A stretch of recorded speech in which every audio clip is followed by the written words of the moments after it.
Donc nous, on a monté la conquête du pain il y a un peu moins de 2 ans. Donc on est sur les Hauts de Montreuil, rue de la Beaune. On a fait ça dans l'idée de monter une scope. On a monté ça à 4.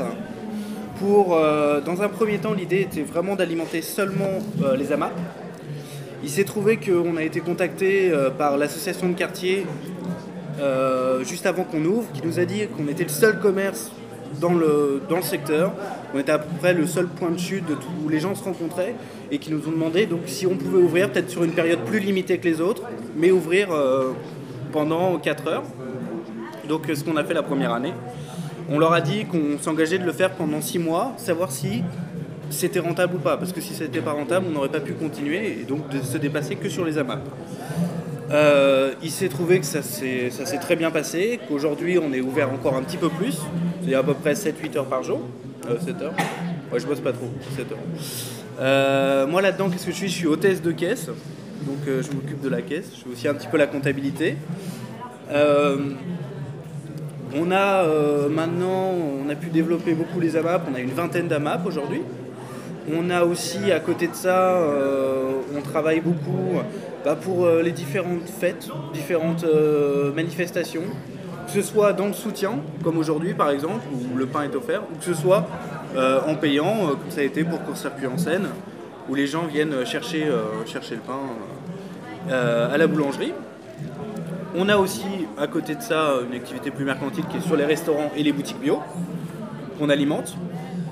Donc l'idée en soi, c'est qu'on est 4, on est 2, il y en a 2 qui sont, on va dire, politiquement très actifs, qui sont Pierre et Thomas, qui sont les 2 boulangers. Et il y en a 2 qui sont politiquement pourraves, qui sont moi et Benoît. Quand je suis arrivé sur la conquête du pain, je devais bosser à la base pour 15 jours. Donc il est clair que je viens ici devant vous en m'étant vraiment fait avoir, puisque ça fait 2 ans maintenant. Moi l'idée que j'ai, quand je connaissais rien à l'autogestion, je savais pas ce que c'était, je pensais que c'était un mot qui combinait une automobile et un principe de levier de vitesse. Mais on est arrivé là-dessus, et moi ce que j'ai dit à Pierre, quand Pierre à un moment donné voulait plutôt faire rentrer les gens politiques dedans, j'ai dit si tu veux valider le concept de l'autogestion, tu peux pas le faire qu'avec des gens qui y croient. Parce que c'est sûr, ça s'appelle une secte, c'est cool, on fait des belles statues, mais ça sert pas à grand chose. Il faut que tu aies des gens dedans qui n'y croient pas, comme moi, qui n'y croyaient pas. Et qui en a été convaincus au bout de 2 ans parce que c'est un système qui marche. Je suis d'accord avec le fait que c'est pas quelque chose qui peut, je pense, pour nous, en tant que boulangerie, qui pourrait marcher si on était 10 fois plus. Ou il faudrait vraiment un autre système d'organisation, surtout c'est ça, je pense. Un autre système d'organisation. Aujourd'hui, on se sépare, l'autogestion, on la vit comment ? On la vit avec... on a 4 postes, donc moi l'hôtesse de caisse et aussi la comptabilité, Pierre qui est sur la production, Benoît qui est sur tout ce qui est le commercial et les livraisons, donc toute la logistique, et Thomas tout le reste de la merde. C'est lui qui bouffe le plus, c'est-à-dire l'administratif, les réparations, ce genre de choses. On autogère nos trucs, c'est-à-dire qu'on fait chacun notre boulot de notre côté, et tous les 15 jours on se réunit et on met en commun nos expériences, c'est-à-dire qu'on explique ce qu'on a fait, que s'il y a des décisions communes à 2 postes, par exemple la production et la vente, on va dire le lancement d'un nouveau pain, et c'est à ce moment-là que ça se décide. C'est censé avoir un vote à l'unanimité, ça se passe jamais, parce qu'au fond les décisions, une entreprise surtout quand elle se crée, au fond les décisions se prennent d'elles-mêmes. Donc voilà. Sur le côté consommer autrement, l'idée c'était de proposer du bio sur un tarif de boulangerie classique. Aujourd'hui, il faut savoir que sur une marge de la boulangerie traditionnelle, qui est non bio, fait un profit, c'est-à-dire que pour une baguette, ça lui coûte en matière aux alentours de 15 fois moins de la valeur de vente. Aujourd'hui, on peut s'en sortir, comme nous, en ayant sur du x6, sur la baguette c'est un peu moins, on est sur du x5, ou sur du x7 pour les pains. Sur nos prix de vente classiques, pas nos prix de vente association, mais nos prix de vente qu'on fait directement. Donc l'idée c'était ça, c'était de dire sur le pain, il y a des marges qui sont assez nécessaires pour travailler en bio et rester sur les prix d'une boulangerie classique. Nous on a regardé au kilo, moi j'ai fait le tour des boulangeries sur Montreuil, qui sont par ailleurs assez mauvaises, qu'on leur remercie, puisque ça nous apporte des gens. Mais en soi, on est la moins chère, alors qu'on est totalement en bio. Il y a des choses par contre qu'on n'a pas pu faire en bio. Le croissant.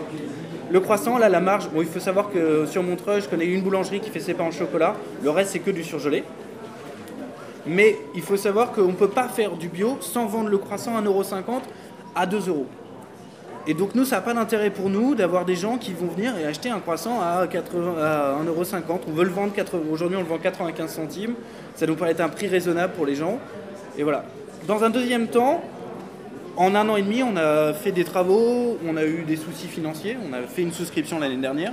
C'est très bien passé et grâce à vous, on a pu faire nos travaux.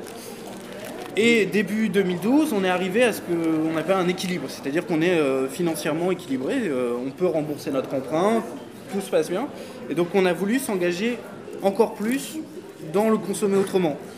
On a commencé à mettre en place des choses qui commencent maintenant, qui s'appellent tarifs sociaux, même si ce sera la première et la dernière fois que je le parlerai comme ça, parce qu'on ne le mettra pas du tout, ce ne sera jamais écrit de cette façon. C'est quoi? C'est de proposer à des gens sans motif, parce que moi je ne suis pas une agence de contrôle, je veux pas votre feuille d'impôt, je veux pas savoir d'où vous venez, de proposer tout simplement 75 centimes une baguette et 4,20 € un pain d'1 kilo, qui sont les pains qu'on vend le plus, les 3 pains qu'on vend le plus. Et l'idée c'est que tout le monde, toute personne, que ce soit des gens qui soient dans le militantisme ou qui ne le soient pas, qui soient un peu dans la dèche, qui veulent un pain moins cher, ou les gros radins, peuvent venir et acheter ce pain moins cher. Au début, on en a parlé au CCAS de Montreuil, pour savoir si on pouvait mettre ça en place. On a mis ça en place avec eux, c'est-à-dire qu'eux nous relayent par rapport aux gens qui disposent du RSA. C'est eux qui apprécient en fonction de la situation. Nous, on leur a pas donné de critères, c'est eux qui en fixent parce qu'ils ont, bizarrement, ce genre d'association, ce genre de personne a toujours besoin de critères. Si je leur dis pas de critères, ils sont tous perdus. Donc eux se font des critères à eux, comme ils veulent. Et donc nous propose la boulangerie en disant voilà, ça peut... Je veux dire, on est une boulangerie, hein, ça va pas changer la fin dans le monde, hein, ce qu'on fait du tout.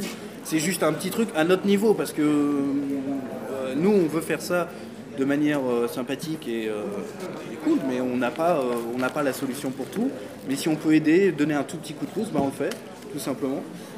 Les gens ont une demande d'information aujourd'hui, ça c'est vrai, sur la traçabilité, surtout la manière, c'est surtout comment est-ce qu'on fait les choses, comment ça se passe, donc je suis quelqu'un d'assez explicatif quand on me demande comment on fait un pain, comment on fait les choses.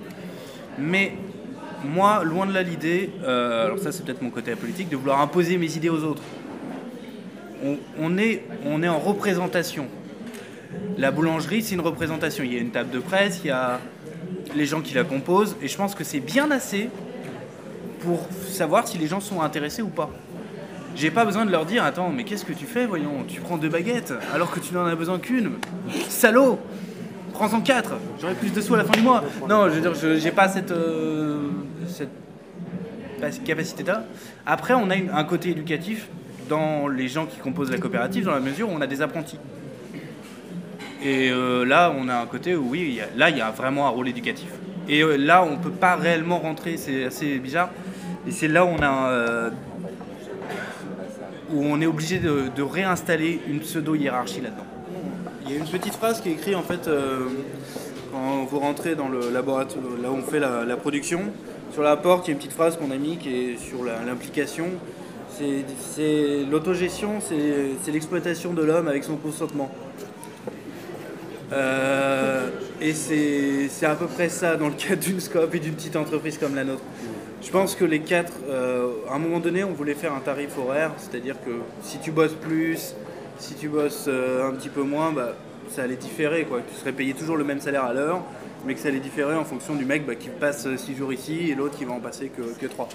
On s'est vite rendu compte qu'on passait tellement de temps qu'on n'avait vraiment pas envie de compter nos heures, parce que ça nous déprimait à la fin du mois. Et non, vraiment. C'est quand à la fin, t'es à 270, tu dis non. Mais bon, après, j'aime bien la notion de joie aussi. C'est vrai que moi, j'ai bossé dans des entreprises dites classiques où je bossais. Avant, je travaillais dans la restauration, je bossais plutôt dans le luxe. Ça n'a pas l'air du tout, mais ça a été dans une époque très lointaine. Je bossais en Australie, je bossais à peu près 35 heures. La moitié de mon temps, je passais à goûter des choses ou à boire des choses. Le reste du temps, je le faisais, mais ils ne le savaient pas. Et je bossais pratiquement, j'ai des conditions de travail juste merveilleuses, un salaire à pas le savoir. Et pourtant, si j'ai à comparer les deux choses, c'est-à-dire ces conditions de travail merveilleuses que j'avais et tout ça, et le fait de dire, ça a l'air con, pas d'être propriétaire d'un truc, mais de faire un truc ensemble qui nous concerne tous, truc, et bah j'ai quand même plus de facilité à me lever le matin, même si j'ai quand même du mal, mais j'ai quand même nettement plus de facilité quand je suis parti pour le boulot à y aller. Et c'est ça qui est aussi important. Mais c'est vrai que bon, avec consentement, on va rajouter joie derrière. Pour être un peu hippie, ça va cool. Voilà.